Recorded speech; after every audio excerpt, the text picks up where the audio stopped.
अम्मा बाद फ़क़त क़ाल रसूलुल्लाह सल्लल्लाहु अलैहि वआलिहि वसल्लम इन्नल हुसैन मिस्बाहुल हुदा व सफ़ीनतुन निजात। सल्लल्लाहु अलैहि मुहम्मद व आले मुहम्मद।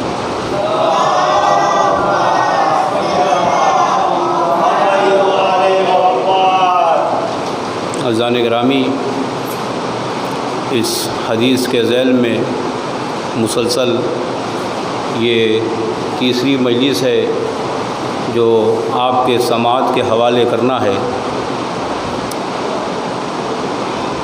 इरशाद रसूल अकरम है कि बेशक हुसैन हिदायत का चिराग है और कश्ती निजात है। इससे पहले गुफ्तगू हुई कि अगर चिराग का तर्जुमा किया जाए तो शायद फ़जीलत में ज़र्रा बराबर थोड़ी सी कमी आ जाए। इसीलिए मैंने कल जो तर्जुमा किया कि हुसैन हिदायत का चिराग नहीं, हुसैन हिदायत का सवेरा है। चिराग होने से ये मामला रह जाता है कि कहीं जहाँ तक चिराग की कैपेसिटी है, एक चिराग है, उसकी एक हद होती है, लेकिन जब सवेरा आता है तो कहीं भी अंधेरा दिखाई नहीं देता।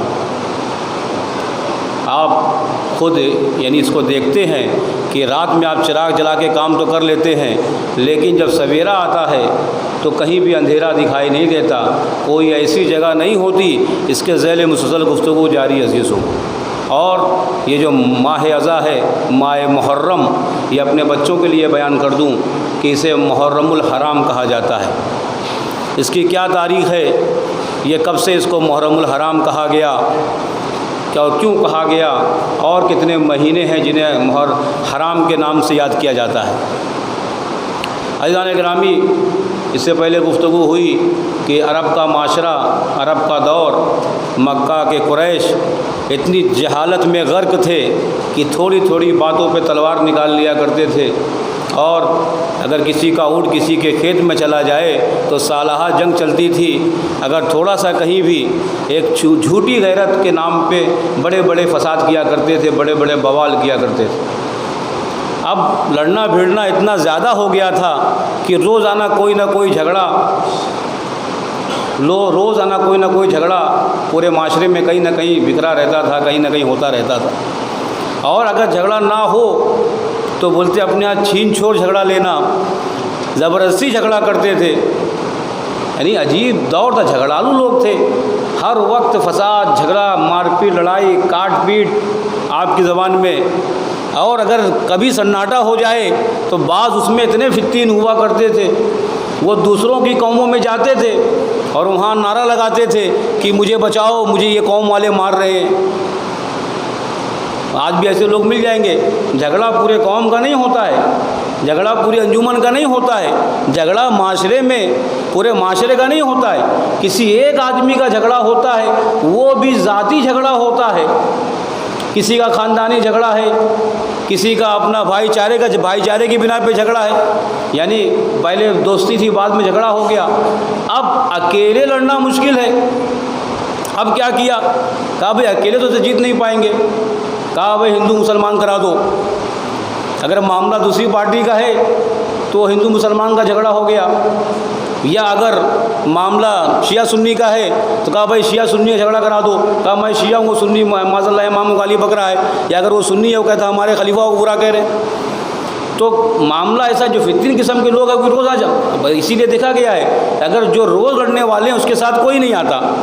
तब ये तो रोज़ लड़ाई करने वाले लोग हैं। तो ये ऐसा माशरा उस ज़माने में था कि अगर झगड़ा ना हो तो दूसरी कौमों में जाकर और वहाँ जाके चिल्लाया करते थे कि इन लोगों ने मुझे मारा है, या मुझे मेरी पिटाई कर रहे हैं, या कुछ और इल्ज़ाम लगाकर अपनी कौम वालों को भड़काते थे ताकि वो फसाद करे, ताकि वो झगड़ा करे।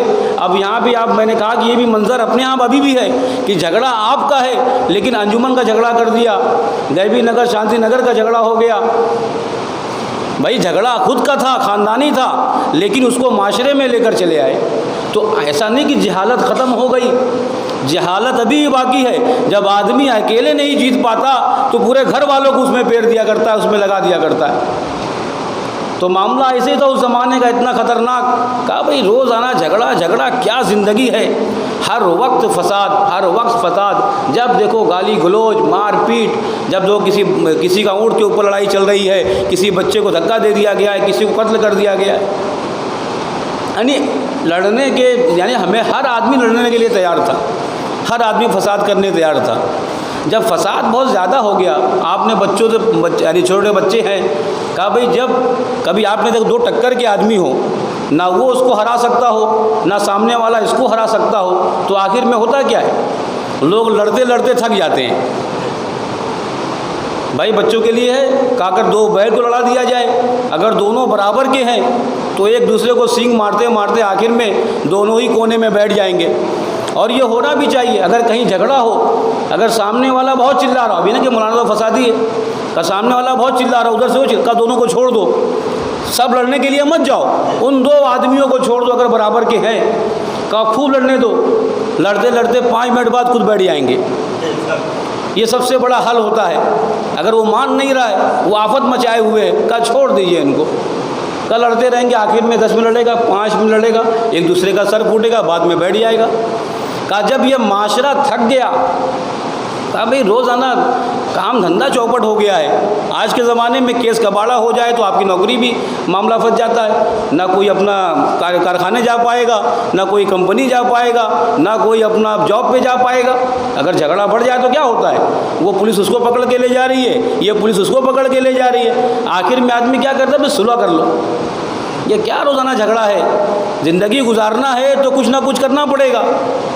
तो आखिर में क्या करते हैं लोग, कहा 4 लोग वहाँ से आते हैं, 4 लोग यहाँ से आते हैं, आने के बाद भाई अपनी ज़बान में सुलह कर लो, जमा हो गए, बात कर ली, कहा भाई जब जो मामला हुआ एक दूसरे के ऊपर से हम अपने एतराज़ को हटा लेते हैं। इसका मतलब ये कि लड़ते लड़ते थक गए, अब ताब नहीं रही, चाहे मुकदमाबाजी हो, यानी मुकदमा भी ख़तरनाक चीज़, आपकी ज़िंदगी ख़राब कर देती है। उस ज़माने में मुकदमा तो नहीं था, उस ज़माने में तो बस एक कबीला होता था, सरदार वो फैसला करता था, लड़ो, दूसरा कहता था मत लड़ो, 2 में से एक बात, लेकिन लड़ने के लिए दोनों ही सरदार फैसला करते थे। अगर वो फैसला ना करे, सरदार नहीं होगा, तो इससे ही लड़ाई होती थी। अब वो ज़माना बदला नहीं, अभी भी है।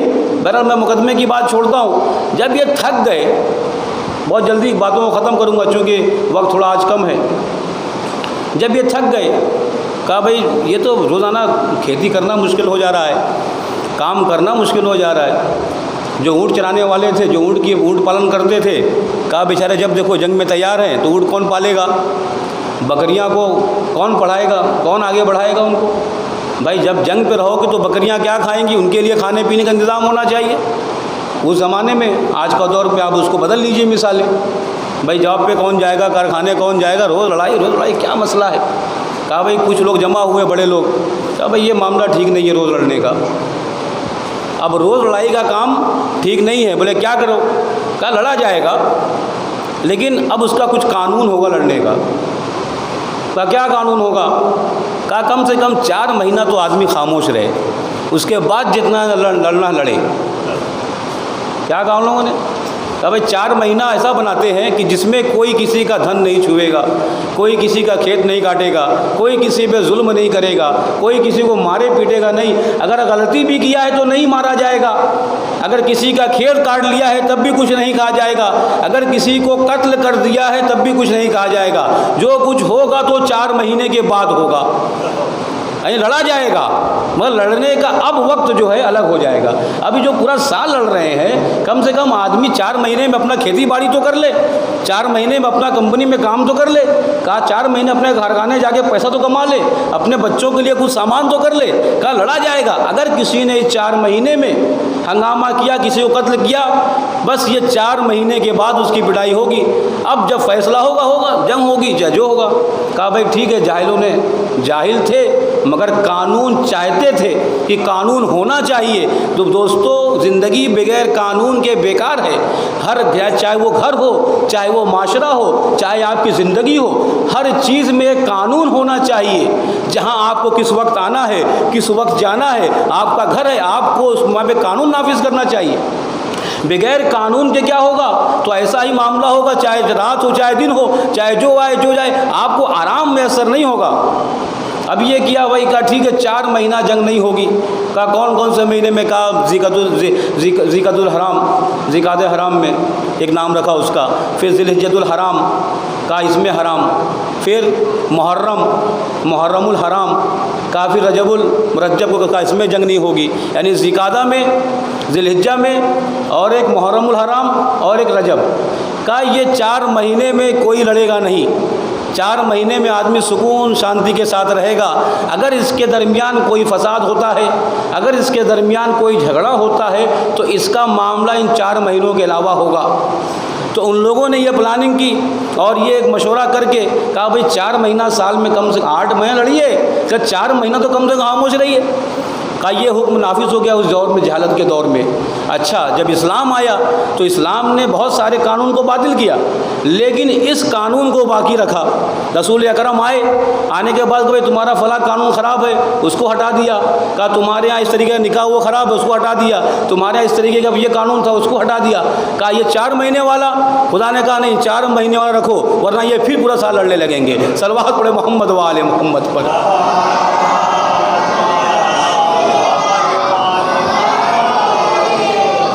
तो 4 महीनों का भाई छुआ नहीं जाएगा, लेकिन 4 महीनों में क्या किया लोगों ने। अब मामला ये, यही जाहिल लोग जिन्होंने कहा था कि हम 4 महीने में किसी का घर नहीं जलाएंगे, हम 4 महीने में किसी को तकलीफ़ नहीं देंगे, तो ये जो बाद में मुसलमान बन गए नाम के, ये तो उस जाहिल से बदतर हो गए कि मुहर्रम में कैसा कैसा कारनामा अंजाम दिया। यानी वो तमाम चीज़ें जिसको मना किया गया था, वो जाहिल भी उसका पासो लिहाज करते थे, मगर ये कैसे मुसलमान थे कि मुहर्रम में आने के बाद उन्होंने ये कारनामा अंजाम दिया। तो अजीज़ों, ये मुहर्रमुल हराम का मामला इस तरीके से इतना नहीं, इसमें ये काम आपके लिए हराम कर दिया गया था, लेकिन ये कैसे मुसलमान थे, इन्होंने इस्लाम का लिबास ओढ़ रखा था। इस्लाम को वो जाहिल से भी बदतर थे, वो जाहिल थे मगर उनके यहाँ कोई कानून था। ये अजीब मुसलमान थे, इन्होंने लिबास इस्लाम तो ओढ़ रखा था, लेकिन वो जाहिल से बदतर इनका किरदार था। सलवात पढ़े मोहम्मद व आले मोहम्मद पर।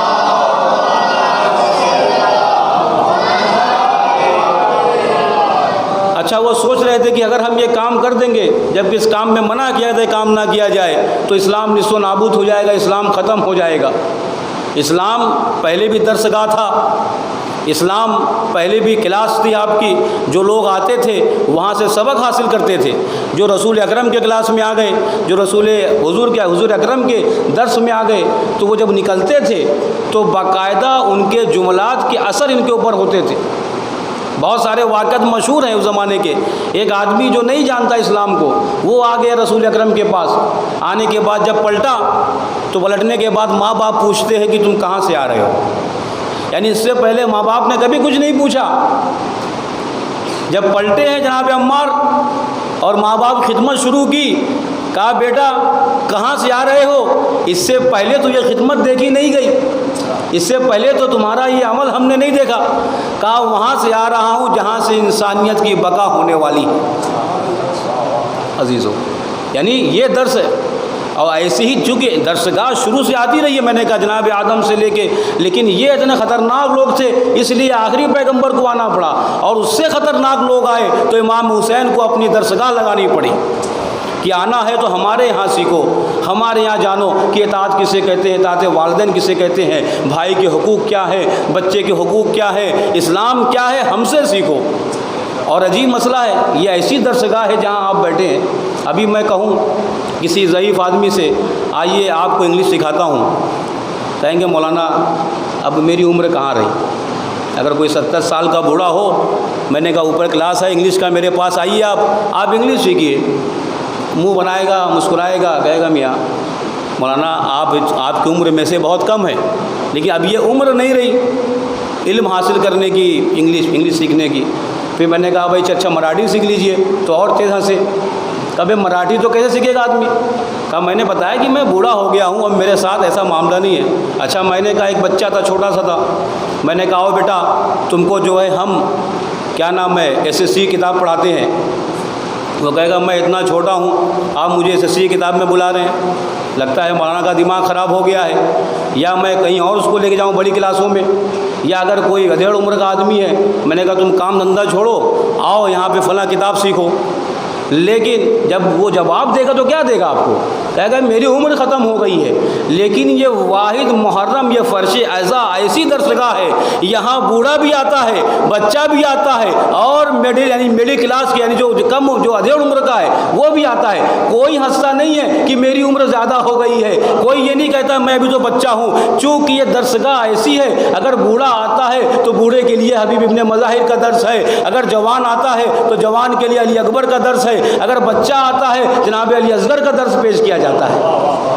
तो यहाँ पे आने पे कोई शर्माता नहीं है। और ऐसा भी नहीं कि फ़कत शिया है, बल्कि गैर भी आते हैं। ये वाहिद फ़र्श अज़ा है जहाँ पे नमाजी भी आता है, गैर नमाजी भी आता है, अपना भी आता है, गैर भी आता है। उसे ज़र्रा बराबर भी शर्म नहीं आती, क्योंकि हुसैन की मोहब्बत ऐसी है कि वहाँ पे शर्म करने की गुंजाइश ही नहीं रह जाती। सलवात पढ़े मोहम्मद व आले मोहम्मद पर।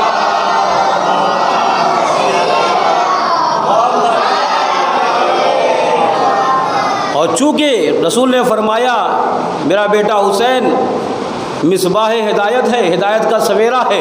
अब जाहिर सी बात है, अब जैसे जैसे रोशनी बढ़ेगी वो अफराद जो अंधेरे में थे आहिस्ता आहिस्ता रोशनी की तरफ आएंगे।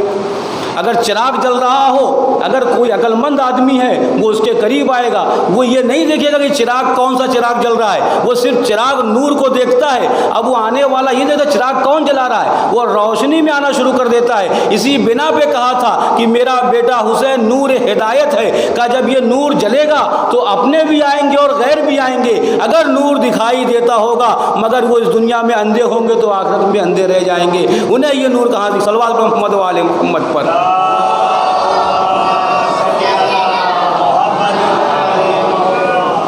तो अज़ान गिरामी, और जिन्होंने नूर देखा, इससे पहले हमारे पास मिसालें मौजूद हैं। आज इमाम हुसैन सलाम के ज़माने में कितने लोग करीब आए इमाम के? बहुत कम, 72 लोग, 72 सिपाही। और भी चाहने वाले इमाम के थे, ऐसा नहीं है। लेकिन जो करीब और साथ में रहे, जिन्होंने पैरवी की अपने इमाम की।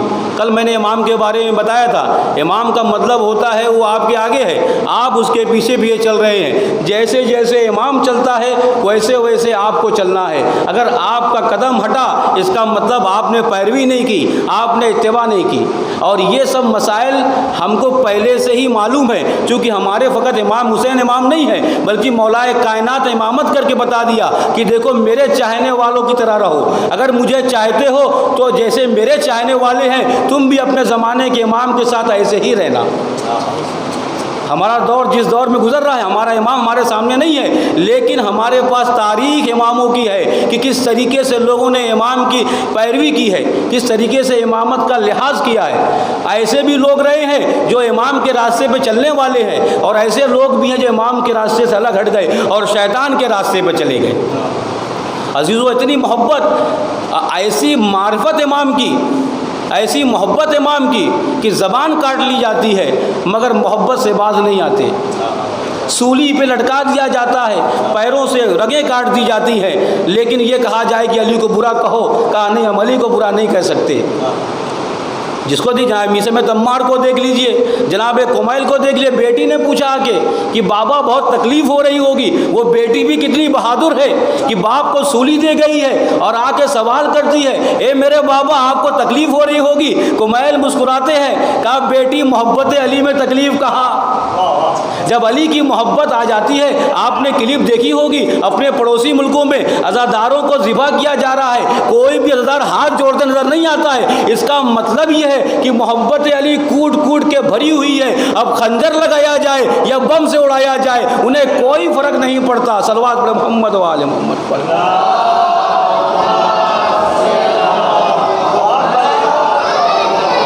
यानी किसी को भी काटा गया उसने हाथ नहीं जोड़ा। आज के दौर की मिसाल है ये।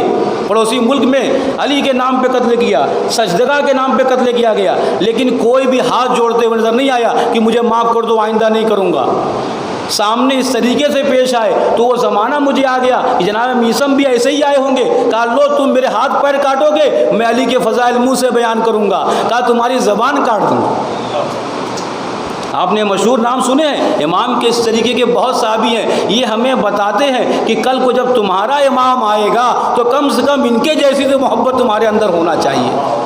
जब वो कहेगा कि नमाज़ पढ़ो, नमाज़ पढ़ना चाहिए। अगर इमाम तक पहुंचना है उसके लिए भी कई रास्ते हैं। ऐसा नहीं कि आप डायरेक्ट इमाम तक पहुंच जाएंगे। अगर आप पाकीज़ा होंगे तो पाकीज़ा से जाके मिल पाएंगे। अगर आपके अंदर गंदा होगा तो कभी इमाम से नहीं मिल सकते अजीज़ों। और उसी ज़माने में एक नाम आपने नहीं सुना या सुना होगा, मेरे लिए एक नई तारीफ थी, अतिया औफ़ी, इमाम के चाहने वाले, इमाम से मोहब्बत करने वाले।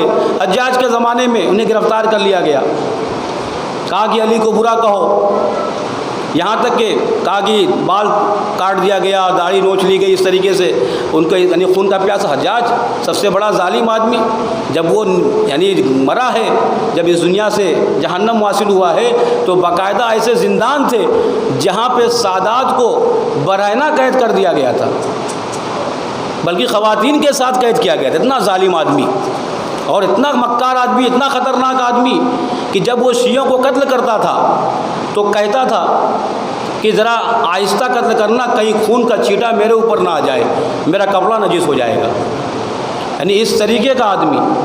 वो जनाब अतिया सामने है, उनसे हम कलाम है, कहा तुम अली को चाहते हो? कहा मैं अली को चाहता हूँ। आज तक कोई अली के चाहने वाला ये जुमला नहीं कहता कि मैं अली को नहीं चाहता। कहा अच्छा अली को चाहते हो?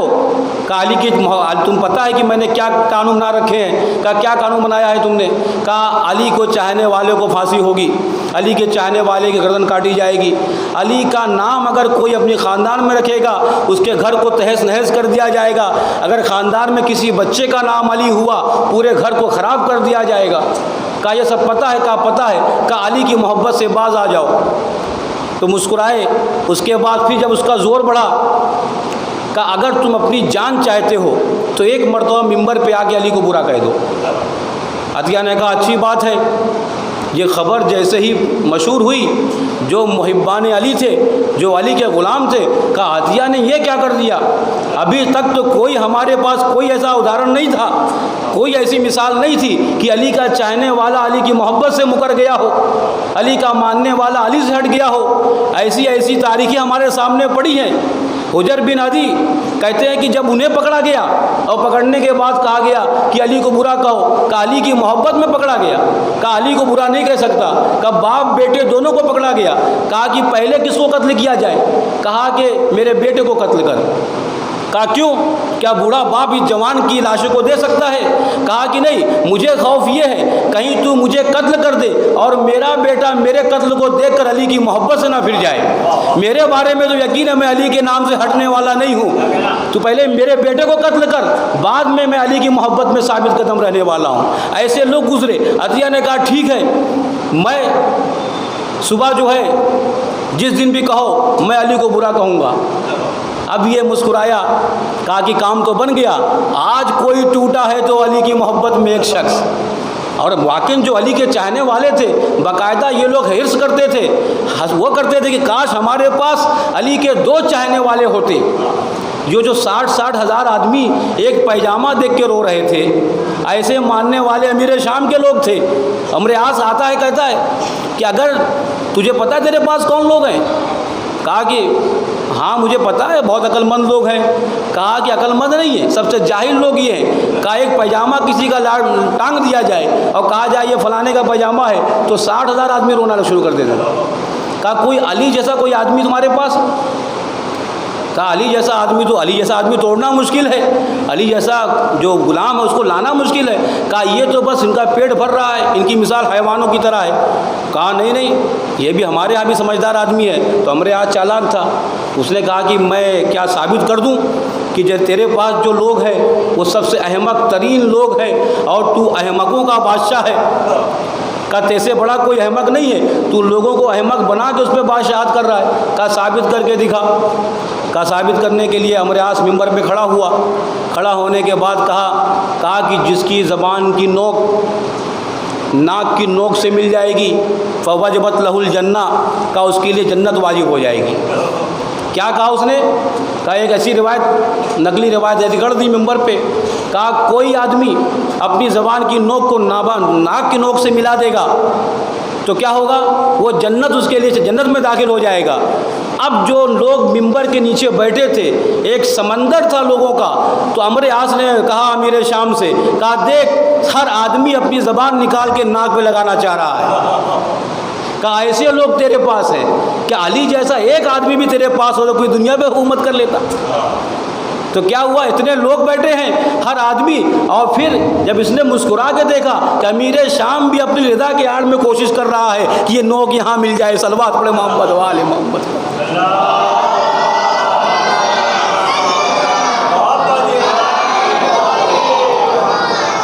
यानी उसने कहा था कि तू अहमक, तू भी अहमक है, तेरे चाहने वाले भी अहमक है। कहा नहीं, मैं अहमक नहीं हूँ। कहा अभी साबित कर देता हूँ। कहा ये तो कर ही रहे थे, जब अमर आस ने देखा कि रिदा के आड़ में ये भी ट्राई कर रहा है कि यार मिल जाए तो मैं जन्नत में चला जाऊँगा। तो अजीज़ों ऐसे इनके मानने वाले, कहा ये तो अली का चाहने वाला टूट गया। अतिया औफ़ी अगर ये बयान दे देते हैं तो क़यामत तक के लिए साबित हो जाएगा माज़अल्लाह अली गलत रास्ते पर थे, अली की कोई हैसियत नहीं थी, अली की कोई औक़त नहीं थी। लेकिन होता भी तो कैसे होता, पूरा जो गांव के लोग थे, जो पूरे शहर के लोग थे, सब में चीमी गोइयाँ हो रही हैं, ये क्या होने वाला है, कहीं क़यामत तो नहीं आने वाली है। अगर ऐसा हो गया तो दुनिया क़यामत में तब्दील हो जाएगी, ऐसा होगा तो बुरा हो जाएगा। इतना चाहने वाला अली को बुरा कहने के लिए तैयार हो गया है। इसने मुनादी करवा दी कि फ़लाँ दिन जुमा के रोज़ जब मैं नमाज़ पढ़ा रहूँगा उसके बाद अतिया अली को बुरा भला कहेंगे। एकदम ऐलान, हर तरफ हंगामा, पूरे कूफे में पूरे हर जगह हंगामा कि भाई अब तो मामला बहुत बुरा हो रहा है। कहा जब जनाब अतिया को लाया गया और लाने के बाद कहा भाई इनके हाथ से जंजीरें हटाओ, ये मिंबर पे जाएं और जाने के बाद अली को बुरा भला कहें। ये मिसाल दे रहा हूँ मैं, यानी ऐसे इमाम ने कहा मेरे चाहने वाले ऐसे हैं। कहा हाथ पैर में जंजीर और कितना मारा पीटा होगा ये वो जानते होंगे या उस तारीख जानती होगी किस तरीके से बांध के लाया गया। और मिंबर पे आने के बाद जब वो मिंबर पे चढ़ना चाह रहे थे, कहते हैं पूरी मस्जिद में लोग गिरिया कर रहे थे। कहा ए अतिया तुम ये क्या करने जा रहे हो, क्या तुम अपने मौला के बारे में ऐसी गवाही दोगे। यानी पूरा माशरा रो रहा था, इतनी मोहब्बत थी अली से लोगों को। अलग बात है कि वो मोहब्बत का दर्जा इतना बुलंद नहीं था कि अतिया तक पहुंच जाते। मोहब्बत सबको थी, लेकिन मोहब्बत का भी पॉइंट है, दर्जात है, कितनी मोहब्बत है। आपको एक मरतबा मोहब्बत है, अली की मोहब्बत में 100 रुपया खर्चा करते हैं, एक मरतबा 1000 खर्चा करते हैं, एक मरतबा 10,000, एक मरतबा घर, एक मरतबा बच्चे, एक मरतबा खुद। ये सब दर्जात है। अब अतिया तक पहुंचना तो हर आदमी के बस की बात नहीं थी। अब ये खड़ा हुआ, अब माशरा रो रहा है। जिनको थोड़ी बड़ी मोहब्बत थी मौला से वो गिरिया कर रहे थे, भाई हम बच्चे तो कुर्बान नहीं कर सकते, लेकिन ये गलत हो जाएगा अगर अतिया ने मतलब बयान दे दिया। जनाब अतिया भी आहिस्ता आहिस्ता मिंबर की तरफ बढ़ रहे थे और लोग गिरिया कर रहे थे। कहा जब मिंबर पे खड़े हुए तो उन्होंने कहा कि हज्जाज ने मुझसे कहा है कि मैं अली को बुरा भला कहूँ, तो आज सुनो मैं अली के फ़ज़ाइल बयान करता हूँ। अली उन खैरुल बशर, अली बशर में सबसे बेहतर है, और जिसने इसका इनकार किया वो दुनिया का काफिर आदमी है। सलवात पढ़े मोहम्मद व आले मोहम्मद पर।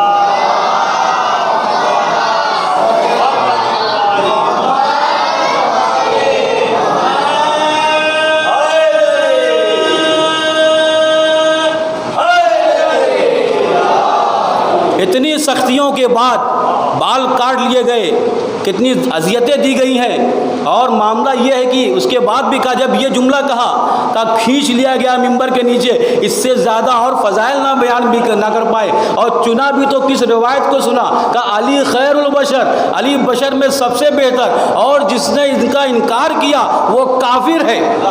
इतने पे तो उनका काम तमाम कर दिया गया। तो इमाम, हमारे इमाम तो हमारे सामने नहीं है, कहा उन्होंने बताया देखो बनना है तो ऐसा चाहने वाले बनना, कल का ऐसा दौर ना है कि थोड़े से पैसे के लिए इमामत का इनकार कर देना। सलवात पढ़े मोहम्मद वाले मोहम्मद पर।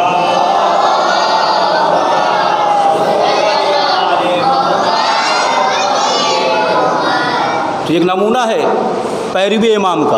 अगर चिराग हिदायत दिख गया, इन्होंने चिराग हिदायत को देखा, हिदायत के सवेरे को देखा, अपने इमाम से मुतमस्सिक रहे। इमाम के दौर में जब मिसबाहुल खुदा है इमाम, अब ये क़यामत तक के लिए चिराग है।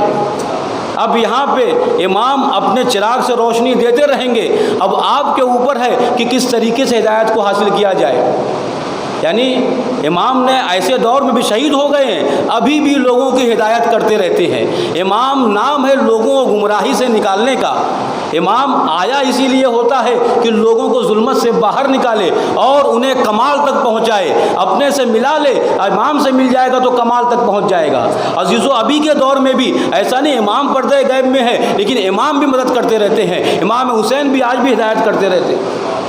मैं बहुत सारी चीज़ें छोड़ते हुए बाकायदा जिन्होंने इमाम से मन्नत मांगी, जिन्होंने इमाम की ज़ियारत के लिए गए, का उनके साथ जो वाक़यात गुजरे इस तरह किताबों में भरे पड़े हैं। उसमें से एक चीज़ आपको आज बताता हूँ कि इमाम अभी भी हिदायत करते हैं। किताब सबीतुन निजात, उसमें तज़किरा है, सैयद अहमद बहबहानी से ये नकल है। कहते हैं कि एक आदमी करबला में क्या करता था, इमाम के खाके शिफा की तस्बीह और सजदगा बेचा करता था। सजदगा बनाता था, तस्बीह बनाता था और बेचा करता था।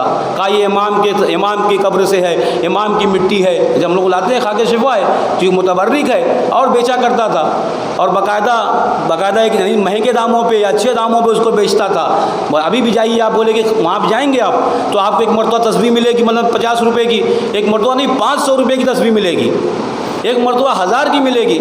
अब उसमें बताते कि भाई ये आगे की मिट्टी का है, ये और करीब की मिट्टी का है, या एकदम ख़ास जगह का है। तो ऐसे ऐसे कीमत को बढ़ाते रहते हैं। और लेने वाले जो होते हैं, जिन पर जितना पैसा होता है वो उसी एतबार से लेके कोई इंडिया आता है, कोई और जाता है, पूरी दुनिया में लोग जाते हैं। तो उस ज़माने में भी आदमी यही काम करता था, तस्बीह और सजदगा का धंधा था उसका, बेचा करता था। एक मरतबा जब अपनी दुकान बंद किया और बंद करने के बाद ज़ियारत के लिए गया, और ज़ियारत करने के बाद इमाम हुसैन सलाम के ज़रिए से चिपका हुआ था। उसी असना में देखा कि एक ज़ायर आया, आने के बाद इमाम से शिकायत करता है, मौला मैं बहुत दूर से आया हूँ, आपके हरम से किसी ने मेरी पॉकेट मार ली है, आपके हरम से किसी ने मेरा पैसा चोरी कर लिया है, और मैं यहाँ किसी को जानता नहीं हूँ, और आप सबसे बड़े ज़ामीन हैं, अब आप ही मेरा ख्याल रखिए। ऐसा भी होता है, जैसे मतलब हमारे उस्ताद तो नहीं हैं बल्कि और उस्तादों के उस्ताद होंगे। कहा कि हज में भी मामला ऐसे ही होता है कि लोग हज करने जाते हैं, लोग अल्लाहुम्मा लब्बैक अल्लाहुम्मा लब्बैक, तो उनका जुमला था। कहा कि वहाँ पे बाद लोग होते अल्लाहुम्मा ला बैक, दूसरे का बैक गायब करते अल्लाहुम्मा ला बैक। तो मानी ऐसा नहीं कि चोर हर जगह है, तो इसने चोरी कर लिया। तो क़याम मानी हज के मौके पे, और मशहूर वाक़या तो आपको पता, इंशाल्लाह बयान करूँगा कभी। हज में आज से नहीं है, वो इमाम मौला अली के ज़माने से भी है। हज करने दो तरह के लोग गए, एक बहुत मोमिन या एक बहुत ही ख़तरनाक चोर किस्म के आदमी। हाजी में भी जो पाजी हो गए, जो नस्लें चली आ रही हैं, उन्हीं की देन है। उनके बाप तो गए थे हज करने, मगर वहाँ चोरी कर बैठे। अब जो वहाँ से पलटे, जो नुस्खा आया तो हाजी से पाजी हो गए, आज वो गड़बड़ी करते हैं। तो बहरहाल तो ये तस्बीह का कारोबार था। इसने देखा, बातों को तमाम करता हूँ, वक्त ज़्यादा हो गया। अज़ीज़ान गिरामी, बेटा बात मत करो, सुनो गौर से। तो क्या हुआ, ये तस्बीह सजदगा लेके बेच रहा था। जब ये आया बेचारा ज़ाहिर इमाम से गिरिया कर रहा था, अपना गिला पेश कर रहा था कि मौला मेरी पॉकेट तो ख़त्म हो गई और मेरे साथ ऐसा हादसा हो गया है, आप क्या करें। तो इसको बड़ी तकलीफ़ हुई। बताइए, कोई इमाम के हरम में भी चोरी करता है, ऐसा होता है। अपने बेचारे हिंदुस्तानी बहुत बेचारे रहमदिल होते हैं, बहुत मोहब्बत होती है। वो जब जाते हैं हरम को देखते तो खुद आप में नहीं रहते, कभी कभी अपनी पॉकेट निकाल के सामने रख देते हैं, तो अल्लाहुम्मा ला बैक की तरह वो भी गायब हो जाता है। कहा वो समझते कि पाकीज़ा जगह है, ये हरम मासूमा है, ये हरम इमाम रज़ा है, मगर चोरी वहाँ भी होती है। तो इसलिए वहाँ लिखा रहता है कि भाई अपने सामान के आप मालिक हैं, अगर ऐसे में गुम जाए तो फिर इमाम मालिक है। तो पहले आप बात कीजिए। बहरहाल ये बेचारे के दिल में तकलीफ़ हुई, ये पता नहीं बेचारा ज़ाहिर कहाँ से आया था, क्या हालात थे। बहरहाल दोबारा मिला नहीं, उसी भीड़ में वो ज़ाहिर भी गुम गया। और ये दिल में तासुर लेकर आके सोया, और सोने के बाद ख्वाब में इमाम को देखता है। किसको देखता है? इमाम हुसैन इस्लाम को देखता है। कहता है, मौला आज आपके दरबार में गड़बड़ हो गया, आपके रहते हुए किसी ने किसी गरीब का जेब मार दिया, किसी ने किसी की पॉकेट मार दी, और आपके दरबार में ऐसा हो गया, आप उसको सज़ा दीजिए, आप उस चोर को पकड़िए। तो इमाम मुस्कुराए, क्या मैं तुझे चोर पकड़ने वाला दिखाई देता हूँ, पुलिस दिखाई देता हूँ?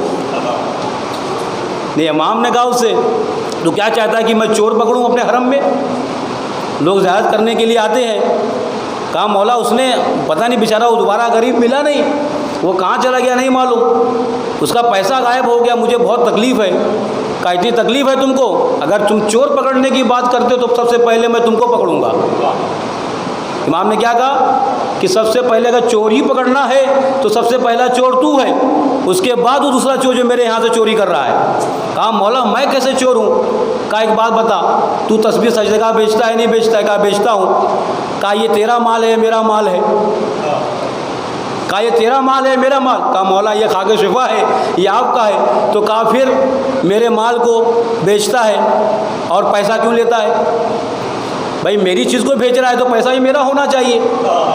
और फिर कहा अगर ये तेरा माल है तो मेरे नाम से क्यों बेचता है? अगर तेरा माल है, कहा मिट्टी मेरी है, ज़मीन तेरी का, मेरा नाम खाके शिफा क्यों लगाता? तुरबत हुसैन है, हुसैन के नाम पे क्यों बेचता है? अब जब मौला ने कहा कि अगर चोर को पकड़ना है तो पहले मैं तुझे पकड़ूंगा, उसके बाद उसका नंबर आता है। अभी एकदम घबरा गया। कहा मौला मैं सब कुछ छोड़ दूंगा, खाली वो चोर को आप पकड़वा दीजिए, मैं उसकी तरफ से बहुत परेशान हूँ। कहा जा फलां जगह वो लेटा हुआ है, उसके पायथी गड्ढा खोदना, वहाँ पे उसने सब चोरी का माल छुपा रखा है। अब ये गए और जाने के बाद पहुँचे, और पहुँचने के बाद वो देखा आराम से फ़कीर सो रहा है। या फ़कीरी भी अजीब चीज़ है, खुद खाते नहीं, आखिर में छोड़ के चले जाते हैं। आपने देखा होगा भाई फलां फ़कीर पकड़ा गया, 10 मिलियन तुम्हारा रुपया उसमें से निकला। अगर फलां फ़कीर पकड़ा, इतना करोड़ रुपया उसके पास निकला। खाली जमा करता है और धर लिया जाता है, सब धरा रह जाता है, सब यहीं धरा रह जाता है, वो धर लिया जाता है, कुछ भी खा नहीं पाता बेचारा। कहा गए, जाने के बाद उन्होंने कहा भाई ये चोर है, ये फलां ज़ाहिर का चोर है, इसे इतना पैसा चुराया है। अब वो आफत से बाहर। कहा तुम्हारा दिमाग ख़राब है, तुम दुकान पर, इसका मतलब कि हर आदमी पर इल्ज़ाम लगाओगे, हर तरफ ऐसा करोगे? फिर हंगामा हुआ।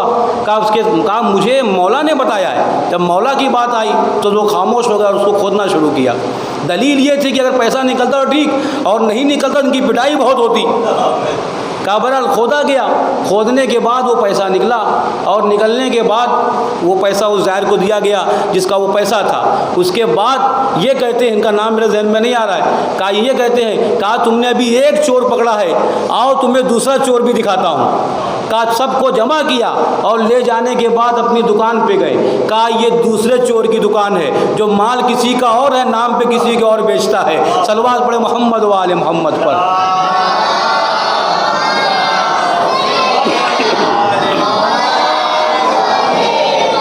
पूरी दुकान का मामला ख़राब कर दिया। कहा ले जाओ, ये सब मौला का है, मेरे इमाम का है। तो बताया, कहा कि देखो हिदायत करना होता है किसी की तो हम ऐसे भी हिदायत करते हैं, अगर कोई जालिम आदमी हो उसकी भी हिदायत हम कर देते हैं, हमारी वजह से उसको निजात मिलती है।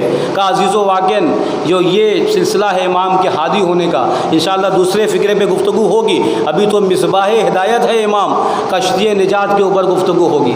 हाँ अज़ीज़ो, इमाम ने इस तरीके से हिदायत की लोगों की, यहाँ तक कि उनका चोर पकड़ना है, कहा खुद ये पकड़ गए। कहा कि तुमने क्या किया है? अगर तुम मेरे चाहने वाले हो तो मेरे नाम पर ये क्या काम करते हो कि मेरी तुरबत को इतने महंगे दामों में बेचते हो? अगर तुम्हें देना है तो मेरे नाम पे, हमने तो ऐसे ही दे रखा है। हाँ अज़ीज़ो, मुहर्रम का दिन गुज़रता जा रहा है, आज दूसरी तारीख आ गई है, कल तीसरी तारीख आ जाएगी, और मुसलसल आप सुन रहे हैं मसाइब को। मैं तो ज़्यादा मसाइब पढ़ने का आदी नहीं हूँ, 2-3 जुमला आपकी खिदमत में पेश करना है और आपकी ज़हमत को तमाम कर देना है। हाँ अज़ीज़ो, आज की ये 2 तारीख है, आज ही के दिन इमाम करबला पहुँचे हैं, आज आपका आका करबला पहुँचा है, आज आपका मज़लूम इमाम अपने घर वालों के साथ करबला पहुँचा है। आज जनाब सकीना मौला अब्बास उंगलियां पकड़कर ज़मीन करबला पे उतर रही है, आज वो महमिल से नीचे आ रही है, आज जनाब अली असगर अब आगोश में आ रहे हैं। आज जो है दूसरे सहाबी आज ज़मीन करबला पे रुके हैं। कहा पूछा कि भाई ये कौन सी ज़मीन है, ये कौन सी जगह है? किसी ने कहा इसे कादिसिया कहते हैं। इमाम ने कहा कोई और नाम बता? कहा इसे शत्ते फुरात कहते हैं। कहा कोई और नाम बता? कहा इसे नैनवा कहते हैं। कहा कोई और नाम बता? कहा मौला इसे करबो बला भी कहते हैं। अरे जैसे ही करबो बला का नाम सुना, इमाम ने जुमला कहा, ऐ मेरे अजीज़ों, ऐ मेरे भाइयों, ऐ मेरे साहबियों, ये वही जगह है जहाँ पे हमें शहीद किया जाएगा। अरे ये वही जगह है जहाँ पे हमारे घर वालों को असीर किया जाएगा। इमाम ने पूरे मकतल को बयान कर दिया अजीज़ों, और इसी तरीके से मुहर्रम गुज़र रहा था, और आज ही के दिन कहते हैं फ़ौज यजीद की आना शुरू हो गई थी। आज ही के दिन इमाम को घेरा जा रहा था। जब ये मामला मामला आगे आगे बढ़ रहा था, जनाब ज़ैनब ने एक मर्तबा पूछा, भैया क्या आपका कोई चाहने वाला नहीं है, क्या आपका कोई दोस्त व अकारीब नहीं है? एक मर्तबा इमाम ने कहा, हाँ मेरा एक दोस्त है, मेरे बचपन का दोस्त है। हाँ अजीज़ों, मैं आम अल्फाज में बात करने का आदी हूँ। कहा मेरे बचपन का दोस्त है, मैं मुझे ख़त लिखता हूँ। और इमाम ने जनाब हबीब को ख़त लिखा, और जब ख़त लिखा तो हबीब किस जगह थे? कहते हबीब खाना तनाउल फरमा रहे थे, और कासिद ने जैसे ही दस्तक दी और जनाब हबीब तो पहले ही निकल गए थे अपना घर छोड़कर इमाम की नुसरत करने के लिए, लेकिन कूफे से ना निकल पाए थे, एक खराबे में ज़िंदगी गुजार रहे थे। कभी वक्त पड़ेगा तो मैं अपने आका की मदद करने के लिए जाऊंगा। अजीज़ों, कासिद ने दस्तक दी और हबीब आए, और जैसे ही जनाब अपने आका के ख़त को देखा, अपनी आंखों पे लगाया, और चूमने के बाद आते हैं और अपनी बीवी से कहते हैं, देख मेरे आका का ख़त आया है और वो नरगए आदा में घिरे हुए हैं, तू क्या कहती है? अगर मैं चला जाऊंगा तो तेरा क्या होगा? अजीज़ों, बातों को ख़त्म करता हूँ। इतनी चाहने वाली मौज़मा, इतनी मानने वाली मौज़मा एक मर्तबा अपनी चूड़ियों को बाहर निकालती है। कहते हैं, हबीब अगर तुम ये चूड़ियाँ पहनना चाहो तो पहन लो, तुम अगर नहीं जाते मैं अपने आका की मदद करने के लिए जाऊँगी। ये जज्बा देख कर अजीज़ों जनाब हबीब चले। गुलाम से पहले कह रखा था, ए गुलाम मैं फ़लाँ वक्त में फ़लाँ जगह आने वाला हूँ, उसके बाद हम दोनों चलेंगे। ये अजीज़ जब पहुँचे तो गुलाम अपने घोड़े से कह रहा था, ए मेरे आका के घोड़े देख, अगर मेरा आका नहीं आया ना, मैं इसके ऊपर सवार होकर मैं हुसैन की मदद के लिए जाऊंगा। जनाब हबीब ने गुलाम को देखा, कहा जा अब तू आज के बाद आज़ाद है। गुलाम ने कहा, मेरे आका अब जा, आप आज़ाद कर रहे हैं, अरे आप मुझे फिर गुलाम बना रहे हैं। बैर कैब जनाब हबीब जब करबला पहुँचे हैं, इस्तकबाल के लिए जनाब अब्बास जनाब अली अकबर आगे आते हैं, और जैसे ही इनको देखा हबीब तड़प गए। अरे गुलामों के लिए कहीं शहजादे इस्तकबाल के लिए आते हैं। हाँ हबीब आए, इमाम ने गले से लगाया, और जैसे ही हबीब की आमद की इत्तला हुई, अरे जनाब ज़ैनब को फिज़ा ने बताया कि हबीब आ गए हैं। अरे शहजादी ने कहा कि जाके मेरा सलाम कह दो। जैसे ही हबीब तक सलाम की बारी आई, अरे हबीब ने अपना मामा फेंका, ए शहजादी अरे ये कौन सी मुसीबत आ गई है, आज आकाज़ादियाँ गुलामों को सलाम कह रही हैं। हाँ अजीज़ों, जनाब हबीब ने वो कारनामा अंजाम दिया, और जंग का बाजार गर्म हुआ, जनाब हबीब ने दाद शुजाअत पेश किया, बहुत से लोगों को वासिले नार किया, और आखिर में आवाज़ देते हैं, या अबा अब्दुल्ला मेरी मदद के लिए आइए। अरे हुसैन दौड़ते हुए गए। अरे हबीब का तमाम पुराना वक्त याद आ गया होगा, अरे हबीब की दावत याद आ गई होगी। अरे दौड़ते दौड़ते हबीब के पास गए, और जाने के बाद सर को आगोश में लेते हैं, ए हबीब अरे तुमने हमारा साथ जल्दी छोड़ दिया। लेकिन हबीब इशारों में असहाब से कहते हैं, देखो मैं तो जा रहा हूँ, लेकिन हुसैन के ऊपर कोई आँच नहीं आना चाहिए, क्योंकि पहले भी हबीब कह चुके थे, कहा देखो जैसे ही आशूर शुरू होगी, कोई भी अजीज़ हुसैन का जंग में ना जाने पाए, जब तक हम जिंदा है कोई भी आइज़ा में से हुसैन का मारा ना जाए। ये अजीज़ों शायद यही वादा लेना चाह रहे हो साहबी से, देखो मैं जा रहा हूँ। हाँ हबीब इस दुनिया से चले गए, अजरुकुम अल्लाह, अल्लाह आपको कोई गम ना दे। अजीज़ों करबला तमाम हो गई, करबला ख़त्म हो गई, जब इस काफ़िले को असीर कर लिया गया और असीर करके कूफे ले जाया गया। ए अजीज़ों, हबीब का एक बड़ा बेटा था, उसने जब सुना कि मेरे बाबा को फला कातिल ने कत्ल किया है, फला जालिम ने कत्ल किया है, अरे कूफे के बाजार में जब वो आने के बाद कासिम ने अपने बाप का बदला ले लिया और अपने बाप के कातिल का सर कलम कर दिया, और कलम करने के बाद जा रहे होंगे तो मैं हाथ जोड़ कर कहूँगा, ए कासिम अरे तुमने अपने बाबा के कत्ल का तो बदला ले लिया। अरे वहीं पे इमाम सज्जाद खड़े हैं, हाथों में हथकड़ियाँ, पैरों में बेड़ियाँ, गले में खाड़ दाड़ तो, अरे सोच रहे होंगे हबीब तुमने तो अपने बाबा के कातिल का बदला ले लिया। अरे मेरे बाबा का कातिल मेरी निगाहों के सामने, वसयअलमुल्लज़ीना ज़लमू अय्य मुनक़लिबिन यनक़लिबून अला लअनतुल्लाहि अलल क़ौमिज़ ज़ालिमीन। बारला इस मुतस्सिस अमाल को अपनी बारगाह में जगह इनायत फरमा। बारला जहाँ जहाँ शियान हैदर कर्रार है उनकी जान व माल इज़्ज़त व आबरू की हिफाज़त फरमा। बारला दुनिया जुल्म जोर से भर गई है, अपनी आखिरी हुज्जत के ज़ुहूर में ताजील फरमा, और हमको उनके ग़ुलामों में शुमार फरमा।